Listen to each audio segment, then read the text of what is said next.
में भगवान शंकर की पंचायत में 5 देवताओं की प्रधानता मानी गई। सूर्य नारायण भगवान, भगवान नारायण, भगवान गणेश, माँ जगत जननी दुर्गा भवानी और भगवान देवाधिदेव महादेव। थोड़ा सावधानी से कथा का लाभ लीजिएगा। विश्वनाथ जी की ये पवित्र भूमि की कथा है। कुछ इसमें से ऐसा लेकर चले जाओ कि 3 महीने बाद आप और हम जब मिलें तो आपका पत्र इस व्यासपीठ पर रहे।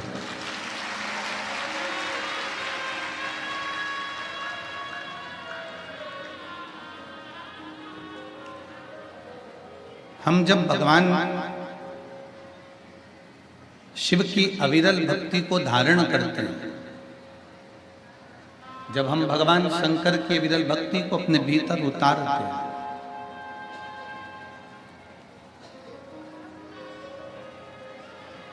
जब हम भगवान शंकर की विरल भक्ति को अपने भीतर उतारने का प्रयास करते हैं,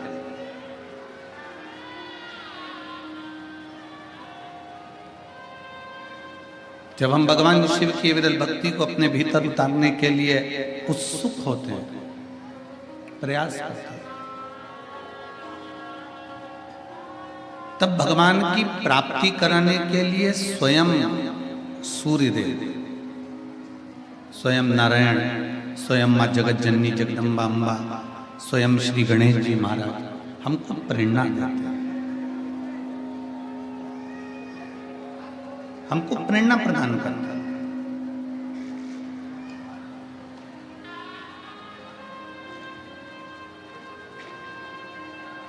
आप बेकार जगह जा रहे हैं, मदिरा पान के लिए जा रहे हैं, मांसाहार के लिए जा रहे हैं, आप व्यसन में डूबने के लिए जा रहे हैं, आप गलत संगत की ओर जा रहे हैं, आप गलत विचारों की ओर जा रहे हैं, गलत सोच की ओर जा रहे हैं, गलत दृष्टि की ओर जा रहे हैं, तो उसमें आपको कोई नहीं रोकेगा।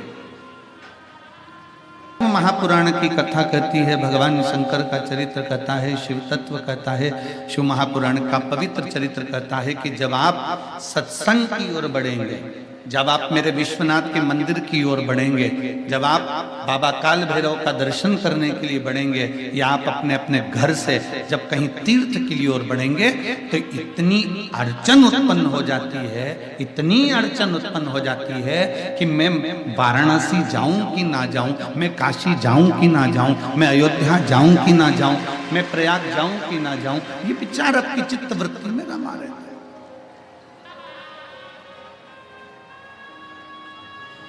होटल में जाने के लिए आपको सोचना नहीं है, व्यसन में डूबने के लिए आपको सोचना नहीं है, गलत संगत में पढ़ने के लिए आपको सोचना नहीं है, विचार नहीं करना। पर अच्छी जगह जाने के लिए जब आप पूरा प्लान कर लेते हो, तब कोई ना कोई अड़चन आ जाती है, कोई ना कोई अड़चन सम्मुख में आ जाती है।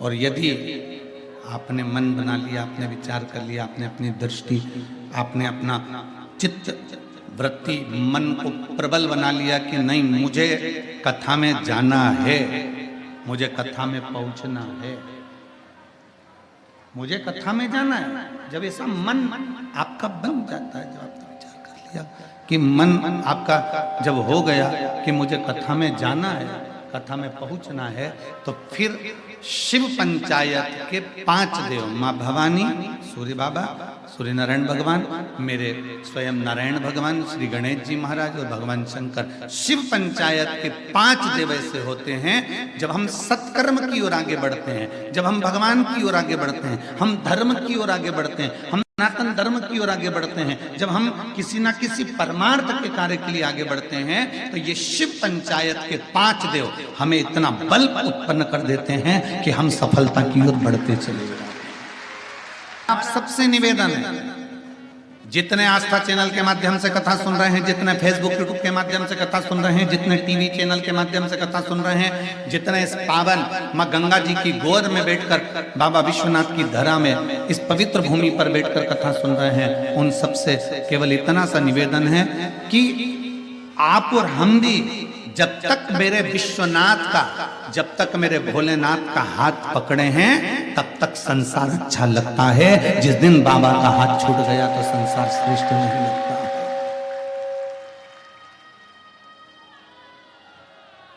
फिर संसार श्रेष्ठ नहीं लगेगा, फिर वो संसार की श्रेष्ठता नहीं होगी। कब तक अच्छा लग रहा है? जब तक हम हमारे बाबा के चरणों में हैं। कब तक अच्छा लग रहा है? जब तक हम हमारे बाबा का हाथ पकड़े हुए हैं। इसलिए निवेदन है, सारी समस्या का हल, जम के बोलो जरा, सारी समस्या का हल एक लोटा जल।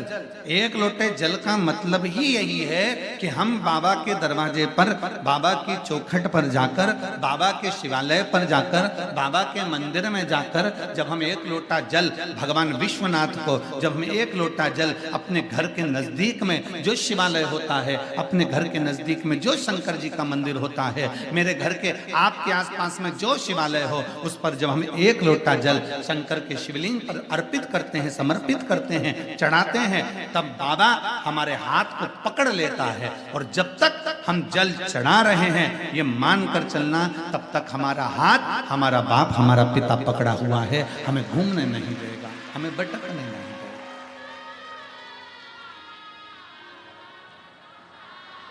हमें वो भटकने नहीं देगा, हम उसका हाथ पकड़ कर रखें।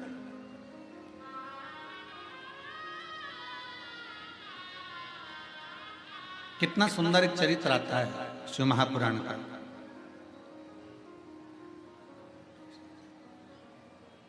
अवंतिकापुरी में स्कंद पुराण के अवंतिका खंड के अंतर्गत एक चरित्र आता है, कारकोटेश्वर महादेव का चरित्र। कौन से महादेव हैं? कारकोटेश्वर। जो 84 महादेव हैं अवंतिकापुरी में, उज्जैनी में 84 महादेवों में 10वें नंबर के महादेव आते हैं कारकोटेश्वर महादेव। हर सिद्धि माता के मंदिर के ही प्रांगण में कारकोटेश्वर महादेव है।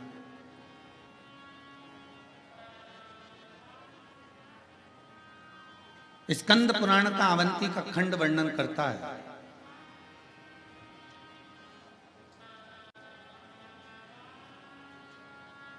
कद्रू और वीनता दोनों में विवाद हो गया और कद्रू ने अपने बेटों से कहा, अपने बच्चों से कहा, जो उसके सांप सर्प बच्चे थे, उन सांपों से कहा कि मेरा वीनता से झगड़ा हुआ और मैंने कह दिया है कि सूर्य नारायण भगवान के अश्व का जो घोड़ा लगा है उसकी जो पूंछ लगी है वो पूंछ मैंने कह दी काली और वीनता कह रही है सफेद। अब मेरे जितने बच्चे हैं ये सब जाएं और सूर्य नारायण भगवान का जो अश्व है, अश्व का जो पूंछ है, उस पूंछ को सब सांप उससे लपट जाएं तो वो वीनता को काली दिखना चाहिए, शर्त मुझे जीतना चाहिए।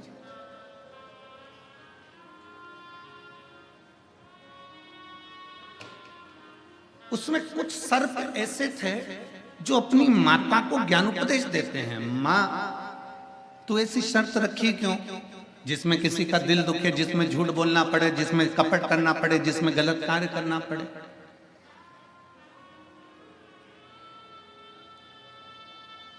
शिव महापुराण की कथा कहती है, भगवान शंकर का पावन चरित्र कहता है, खूब कमाओ, दिल से कमाओ, तुम्हारी मर्जी पड़े उतना कमाओ, तुम्हारी कैपेसिटी जितनी है कमाने की उससे 1000 गुना ज्यादा कमाओ, मना नहीं है। पर शिव पुराण की कथा कहती है कि किसी का दिल दुखा कर मत कमाना, खूब कमाओ। मेरा कुबेरेश्वर बाबा, मेरा कुबेर भंडारी आपकी झोलियां खुशियों से भर दे, मेरा बाबा विश्वनाथ तुम्हारे घर में अन्नपूर्णा सदा भर कर रखे, कोई मना नहीं है।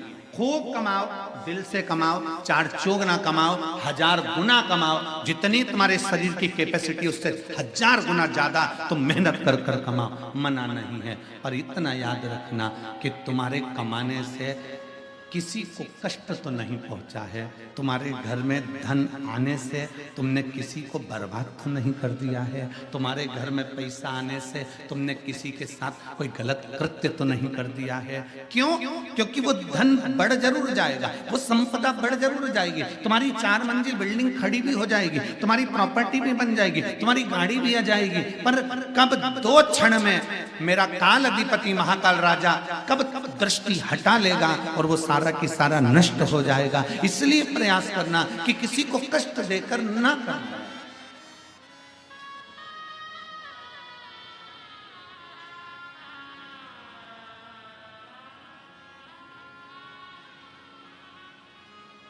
कमाओ, खूब कमाओ, मेहनत करो, खूब करो, मना नहीं।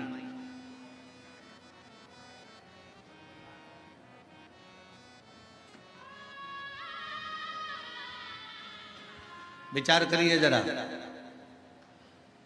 कई माताएं ऐसी हैं, कई बहन ऐसी हैं, कई भाई ऐसे हैं, कई लोग ऐसे हैं जिनका जेब में से पर्स चले गया मान लो, कई माताएं ऐसी हैं जिनकी चेन चली गई, कोई का मंगलसूत्र चले गया, कोई का कुछ सामग्री चली गई, मान लो गया। कौन चुरा कर लेकर गया? कोई चोटा। अब जरा विचार करिएगा, वो चोटा इतने सालों से चुरा रहा है तो भी चोटा की चोटा ही है, उसका प्रमोशन ही नहीं हुआ। वो आज तक चोटा है। किसी की चेन चुराई होगी, 25-50 हजार 1 लाख रुपए की चेन चुराई होगी तो लखपति तो बन जाना था, उसको करोड़पति तो बन जाना था अभी तक चोर चोर कर, पर वो आज तक पूर्व में भी चोटा था, आज भी चोटा है और उसका पूरा खानदान चोटा है, क्योंकि वो चोर चोर के चोटा बना बना। पर आज तक वो श्रेष्ठ नहीं बन पाया, और जिसके गले की चली गई, जिसका जेब का चले गया, मेरे कुबेर भंडारी ने, मेरे विश्वनाथ ने, गया था 1 तोले का दिला दिया 3 तोले का, उस विश्वनाथ ने उस पर कृपा फिर कर। चोटे का प्रमोशन नहीं हुआ, चोटे का प्रमोशन नहीं हुआ।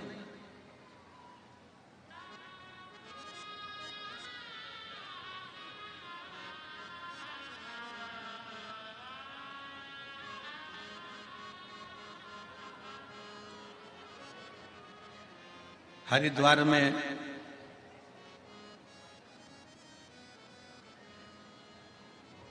एक बार 5 दिन का शिव महापुराण का सत्संग था। कई आप में से ऐसे होंगे जिनने सुना होगा। 5 दिन गंगा जी के घाट पर स्नान के लिए गए तो वहां एक बुजुर्ग माता रो रही थी, आंखों में आंसू भरा हुआ था, रो रही। हमने पूछा, माँ क्यों रो रही है?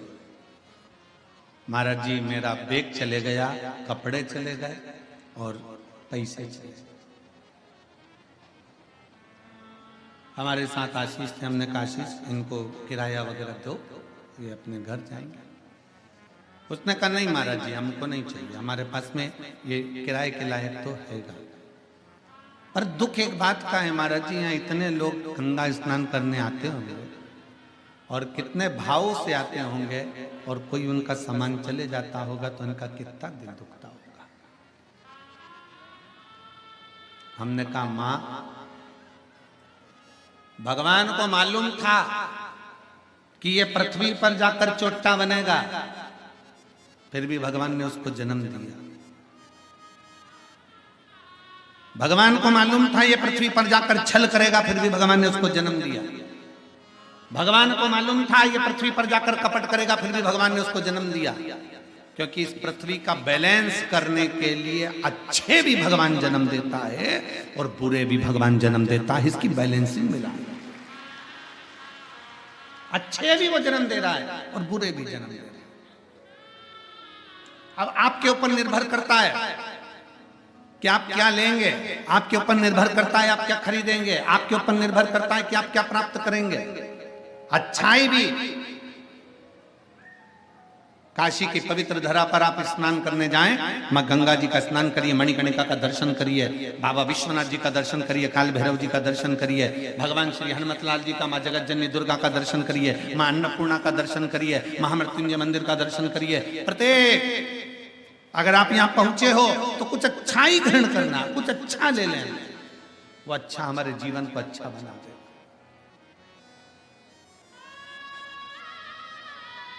वो हमें अच्छा बनाते।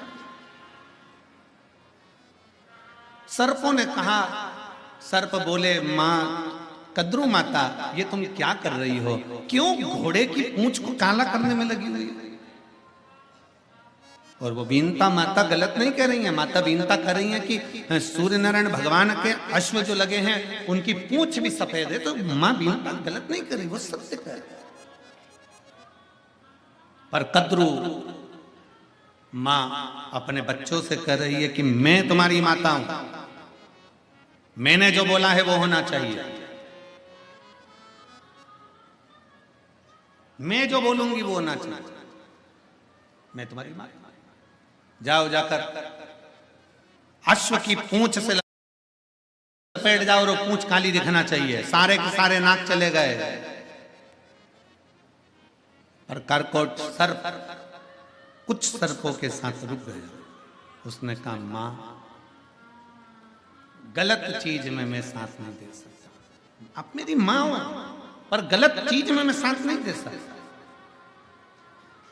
झूठ बोलने में, कपट करने में, बेईमानी करने में मैं साथ नहीं दे सकता। कल आपको परसों भी कथा में कहा था, निंदक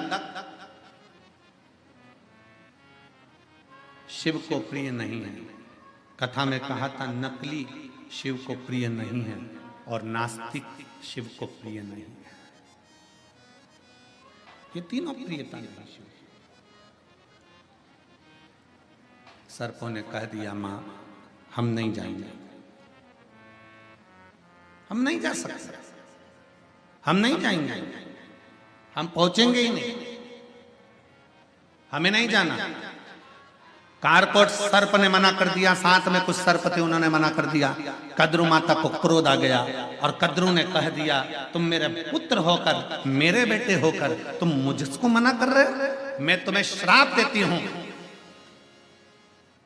जब राजा जन्मेजय यज्ञ करेंगे उस यज्ञ में तुम्हारी आहुतियां दी जाएगी, तुम साफ उस आहुति में जाओगे। बस बस। श्रीमद् भागवत कथा में वर्णन आता है, राजा परीक्षित के पुत्र जन्मेजय ने जब सर्प यज्ञ करा तो उसमें सर्पों की आहुतियां दी जा रही थी। सर्प कारकोट के पास में सारे सांप आ गए। जो सर्प माता कद्रू के पास में नहीं गए, जो कद्रू के कहने पर, माता कद्रू के कहने पर जो सर्प अश्व की पूंछ पर लपेटने नहीं गए, वो सारे सर्प इकट्ठे होकर कारकोट के पास में आ गए। सारे के सारे सर्प कारकोट के पास में आकर बोले, हमें माता ने श्राप दे दिया है, अब हमें भस्म होना है, अब हम मरेंगे। हमारी माता ने हमको श्राप दिया है, हमें मरना है, हमारे प्राण छूटेंगे, हमारे को जाना है।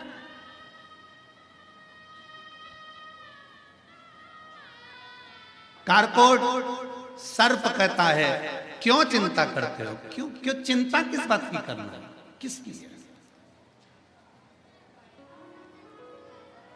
क्यों चिंता करना?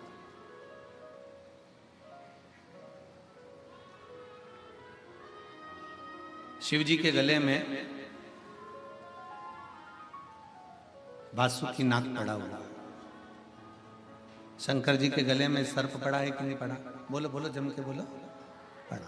दर्शन किए फोटो में, चित्र में, मूर्ति में? बोलो, जम के बोलो जरा। दोनों हाथ उठाकर हर हर मान करें ना दर्शन सबने। शिव जी के गले में सांप पड़ा हुआ है। शंकर भगवान ने वो सांप अपने गले में धारण कर कर रखा है। क्यों धारण कर कर रखा? शिव जी के मस्तक पर चंद्र लगा हुआ है। क्यों लगा हुआ है? शिव जी ने चांद को अपने मस्तक पर, चंदा को क्यों धारण कर रखा? क्यों? किस लिए?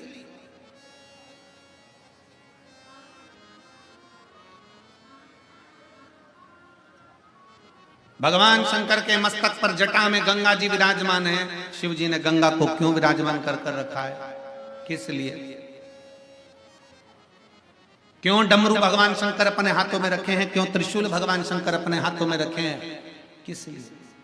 ये बहुत बहुत विचारणीय प्रश्न है जो आप और हमारे हृदय में, चित्त में रमते रहते हैं कि शिव जी के गले में सांप क्यों है? शंकर जी के गले में सांप क्या शंकर जी की रक्षा के लिए है? शिव जी के गले में जो सर्प पड़ा है क्या शिव जी की रक्षा के लिए है? जम के बोलो। नहीं, शिव जी के गले में जो सांप पड़ा हुआ है वासुकी, वो शंकर भगवान की रक्षा के लिए नहीं है, वो वासुकी अपनी खुद की रक्षा के लिए है कि मैं शंकर के करीब में रहूंगा तो मैं जन्मेजय के यज्ञ में भस्म नहीं हो पाऊंगा। मैं शिव के करीब में हूं। एक नाग, एक सांप, वासुकी सर्प भी हमको प्रेरणा दे रहा है। शंकर जी के गले में पड़ा हुआ सर्प में प्रेरणा दे रहा है कि माता ने श्राप दे दिया कद्रू ने कि सर्प तुम मेरे कहने पर नहीं चले हो तो जन्मेजय के यज्ञ में तुम्हें भस्म होना पड़ेगा। शंकर भगवान के गले में सांप पड़ा हुआ है क्योंकि वो सर्प जानता है कि अगर मुझे भस्म होने से कोई बचा सकता है तो केवल एक देवाधिदेव महादेव बचा सकते हैं, बाकी कि किसी की सामर्थ्यता नहीं कि कोई मुझे भस्म होने से बचा जाए। अकाल मृत्यु वो मरे जो काम करे चंडाल का, काल उसका क्या बिगाड़े जो भक्त हो महा।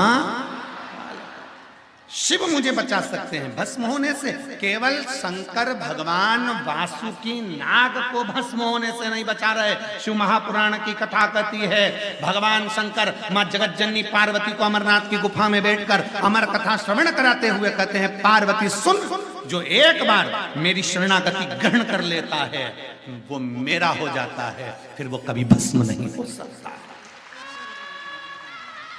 वो कभी संसार का मनुष्य उसको भस्म करना चाहे, संसार का मनुष्य उसको नीचे गिराना चाहे, संसार का मनुष्य उसका पांव पकड़कर नीचे भी गिराना चाहे, संसार का मनुष्य उसको चाहे कितना भी लज्जित करना चाहे, और वो शंकर शिव कह रहे हैं पार्वती में उसको पकड़ कर रखता,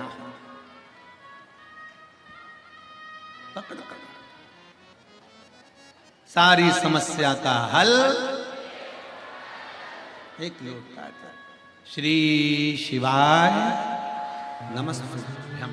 आप शंकर की भक्ति कर रहे हो, शिव जी के मंदिर में जाकर एक लोटा जल चढ़ा रहे हो, आपके नजदीक में जो शिवालय है वहां जा रहे हो, आप भगवान शंकर का गुणगान कर रहे हो, श्री शिवाय नमस्तुभ्यम मुख से जप रहे हो, पंचाक्षर मंत्र नमः शिवाय मुख से जप रहे हो, षडाक्षर मंत्र ओम नमः शिवाय मुख से जप रहे हो, आप शंकर की अविरल भक्ति को जो धारण कर रहे हो, ये विचार कर लेना कि आपने शंकर की शरणागति ग्रहण कर ली है। फिर दुनिया का कोई की सामर्थ्यता नहीं कि आप नीचे आए, आप उन्नति की ओर ही बढ़ोगे, ऊपर की।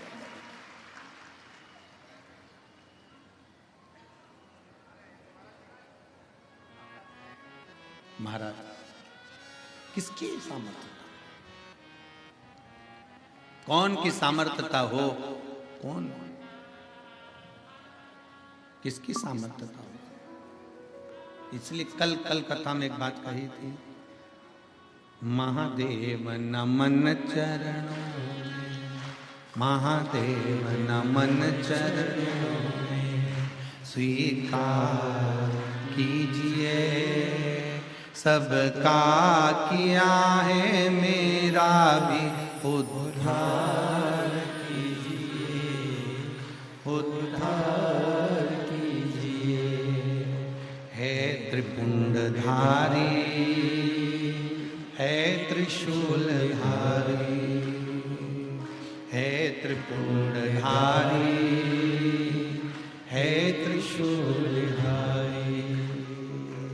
महादेव नमन चरणों में, महादेव नमन चरणों में, स्वीकार कीजिए सबका किया है मेरा भी उद्धार कीजिए, उद्धार कीजिए।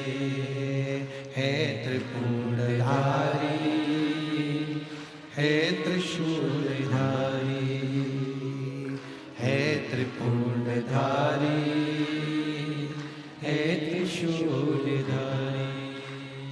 हम शिव को बस इतना कह सकते हैं कि उसके करीब में जब हम पहुंचे, उसके नजदीक में जब हम पहुंचे, तो शिव हमें स्वीकार कर लेता है। शिव स्वीकार, फिर हम भटकते नहीं। शिव की रक्षा के लिए सर्प गले में नहीं है, सर्प स्वयं की रक्षा के लिए गले में है, स्वयं की रक्षा के लिए।